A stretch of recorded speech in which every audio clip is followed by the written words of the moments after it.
خدا بزرگ توئی قسم، زندگیاں ختم ہو گئی اور قلم ٹوٹ گئے، آقا تیرے اوصاف کا ایک باب بھی پورا نہ۔ لیکن ہم اپنے پیارے نبی صلی اللہ علیہ وسلم کی بارگاہ کے اندر اپنی حاضری لگوانے کے لیے حضور علیہ السلام کی ایک شان میں آپ کے سامنے بیان کروں گا۔ اللہ تبارک و تعالیٰ کی بارگاہ کے اندر دعا ہے کہ مجھے حق سچ بیان کرنے کی توفیق عطا فرمائے۔ اگر آپ کی توجہ ہو، اگر آپ کی توجہ ہوگی تو مجھے بات کرنے میں آسانی ہوگی۔ اور میں اکثر یہ بات کہا کرتا ہوں، جو میری بات نہیں سنتے، کہ اثر کرے یا نہ کرے سنو تو لو میری فریاد، نہیں ہے داد کا طالب یہ بندہ ایسا۔ یہ نہ دیکھیں بات کون کر رہا ہے، یہ دیکھیں بات کس کی کر رہا ہے۔ اب ذرا سبحان اللہ بولتے رہنا۔ یہ نہ دیکھیں بات کون کر رہا ہے، کون سی ذات کا ہے اور کون سی برادری کا ہے، یہ دیکھیں بات تو میرے نبی کی کر رہا ہے۔ تو صاحب میری بات نہ سنی نہیں سنی، لیکن حضور کی باتیں تو سننی ہیں۔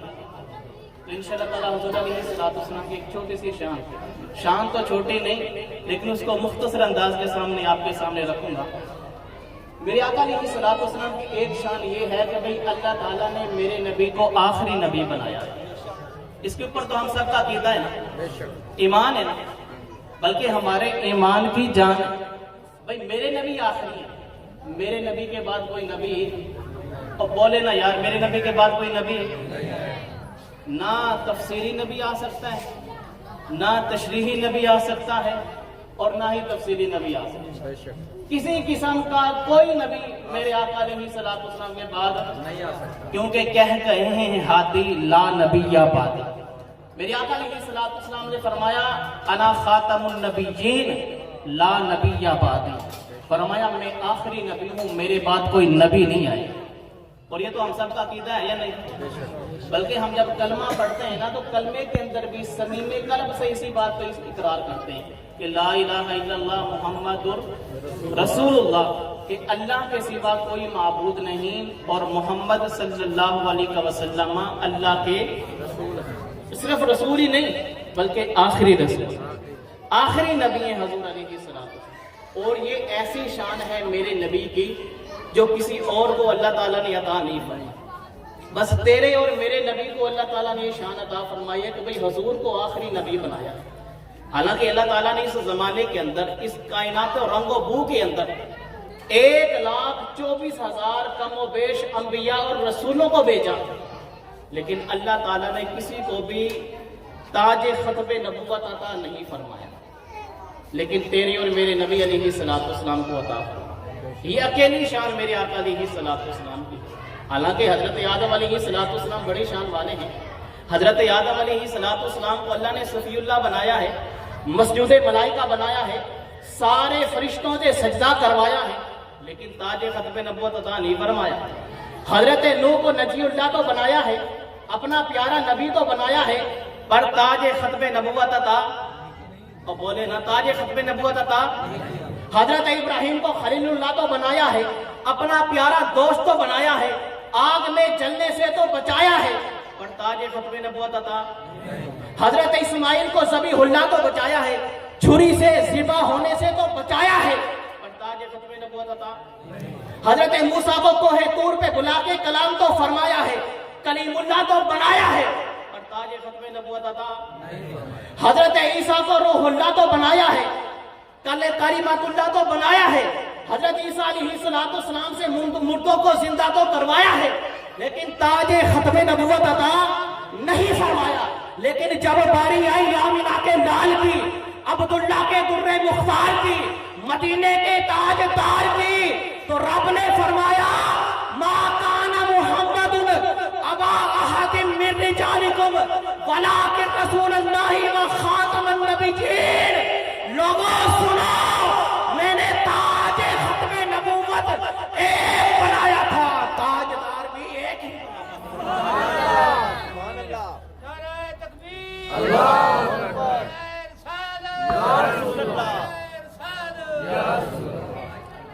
میں نے تاج ختم نبوت ایک بنایا تھا اور تاجدار بھی نہ کوئی دوسرا سر بنایا ہے نہ کوئی دوسرا تاجدار.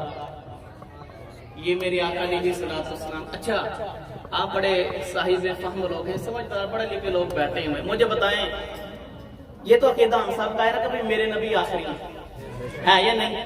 اب مجھے بتائیں آخری کون ہوتا ہے؟ بولے نا یار آخری کون ہوتا ہے؟ جو سب سے آخر میں آتا ہے نا اس کو آخری کہتے ہیں. کس کو کہتے ہیں؟ اس محفل میں سب سے آخری وہ ہوگا جو سب سے آخر میں آئے. وہ چاہے لنگر کھانے کے لیے آئے ہوگا تو آخری نا بھائی, ٹھیک ہے نا. لیکن جو بندہ آیا ہی نہیں اپنے گھر بیٹھا ہوا ہے وہ آخری ہو سکتا ہے؟ اب بول نہیں رہے آخری ہو سکتا ہے. لیکن میری آقا علیہ السلام کی شان یہ ہے, میرا نبی ابھی دنیا میں نہیں آیا تھا, رب نے پہلے فرما دیا تھا یہ میرا آخری, یہ میرا. ہم سب کا عقیدہ ہے کہ بھی میرے نبی آخری نبی. میرے حضور علیہ السلام کے بعد کوئی نبی نہیں آیا. آج بڑے مسئلے چل رہے ہیں اس کے اوپر کہ بھئی حضور علیہ السلام کے ختم نبوت پر بڑے حملے ہو رہے ہیں. میں نے اس لیے آپ کے سامنے یہ بات رکھی, اور میں کہتا ہوں لوگوں کیسی باتیں کرتے ہو. آج تم سوشل میڈیا کے اوپر آ کر مناظرے کے چیلنج کرتے ہو. میں کہتا ہوں نبی کو آخری ماننا یہ صرف انسانوں کا عقیدہ نہیں بلکہ جانوروں کا بھی عقیدہ. کن کا عقیدہ ہے؟ جانوروں کا بھی عقیدہ ہے بھئی حضور آخری نبی ہے. حضرت عمر فاروق رضی اللہ عنہ الشفاء بتعریف حقوق المصطفیٰ, جس کو قاضی ایاز مالکی نے رقم فرمایا, اس کے اندر آپ تحریر فرماتے ہیں کہ بھئی حضرت عمر فاروق رضی اللہ عنہ حدیث کے راوی ہیں, روایت ہے, فرماتے ہیں کہ میرے آقا علیہ السلام کی مجلس لگی ہوئی تھی, محفل لگی ہوئی تھی, تو ایک اعرابی بندہ, ایک ہوتا نا اعرابی جس کو ہم اپنی زبان میں پینڈو کہتے ہیں, دیہاتی, ایک دیہاتی بندہ آیا. اور وہ کیسے آیا؟ قد سادہ دبا, وہ ایک گو شکار کر کے لے کر آیا. گو سمجھتے ہیں نا آپ؟ وہ دیکھی ہوئی ہے, ہمارا تعلق تو دیہات سے نا, ہم کے بزرگوں نے بھی دیکھی ہوگی, بچوں نے بھی دیکھی ہوگی, اور یہ عام گردی آج کل کے غسل کے اندر. قد سادہ دبا, وہ ایک گو شکار کر کے لے کر آیا, گو پکڑ کر لے کر آیا. اب وہ جو عربی, وہ دیہاتی جب میرے آقا علیہ السلام کی بارگاہ میں آیا تو حضور علیہ السلام محفل لگا کر بیٹھے ہوئے تھے صحابہ کرام علیہ الرضوان کے پاس. تو اس نے نا صحابہ کرام کو یوں چیرا اور میرے حضور کی بارگاہ میں پہنچا, اور میرے حضور کی بارگاہ میں آنے کے بعد اس نے بڑا ہی ایک گستاخی والا جملہ بولا, کہنے لگا اے محمد صلی اللہ علیہ وسلم, اگر میری قوم مجھے جلد باز نہ کہتی تو لَأَقْتُلَنَّكَ, میں ضرور آپ کو قتل کرتا. حضور کی بارگاہ میں صحابہ کی موجودگی میں حضور کو قتل کی دھمکیاں دے رہے ہیں, اور وہ بھی حضرت عمر فاروق رضی اللہ تعالیٰ عنہ کی موجودگی میں کہ محمد اگر میری قوم مجھے جلد باز نہ کہتی میں آپ کو قتل کرتا. جب اس نے حضور کے یہ لفظ بولے تو حضرت فاروق اعظم بھی پاس موجود تھے, تلوار کے دستے پر ہاتھ رکھا, اور میرے آقا علیہ السلام کی بارگاہ میں عرض کرنے لگے یا رسول اللہ حکم دیں اس بے ادب کو ادب نہ سکھا. اب بولے نا یا رسول اللہ حکم دیں, آرڈر کریں, اس بے ادب کو ادب نہ سکھاؤں. میرے آقا نے فرمایا عمر رہنے دیں. کیوں میرے آقا علیہ السلام نے منع فرمایا؟ اس لیے میرے آقا جانتے تھے عمر آیا تو یہ گستاخ بن کے ہے, بے ادب بن کر ہے, جب جائے گا تو میری زلفوں کا اسیر بن کر جائے گا, میری زلفوں کا قیدی بن کر جائے گا, میرا غلام بن کے جائے گا. اللہ اکبر کبیرہ. میرے آقا علیہ السلام نے فرمایا عمر اس کو رہنے دینا. اچھا اب وہ کیا چیز شکار کر کے لے کر آیا تھا؟ اب بولے نا, ادھر سے آواز آ رہی ہے, ادھر والے نہیں بول رہے. وہ گوشت شکار کر کے لے کر آیا. اب حضور علیہ السلام کی بارگاہ میں جب وہ پہنچا نا تو حضور علیہ السلام کے سامنے اس نے وہ گو جو اس نے شکار کی ہوئی تھی نا, یا تو اس نے اپنی آستینوں میں, وہ عربی جو ہوتے ہیں وہ جبے پہنتے بڑے بڑے, یا تو اس نے اپنی ان آستینوں کے اندر گو ڈالی ہوئی تھی یا اپنی جیب کے اندر, جہاں بھی ڈالی ہوئی تھی اس نے اپنی گو نکالی اور یوں حضور کے سامنے پھینک, اور حضور کے سامنے پھینکنے کے بعد بتاؤں کیا کہنے لگا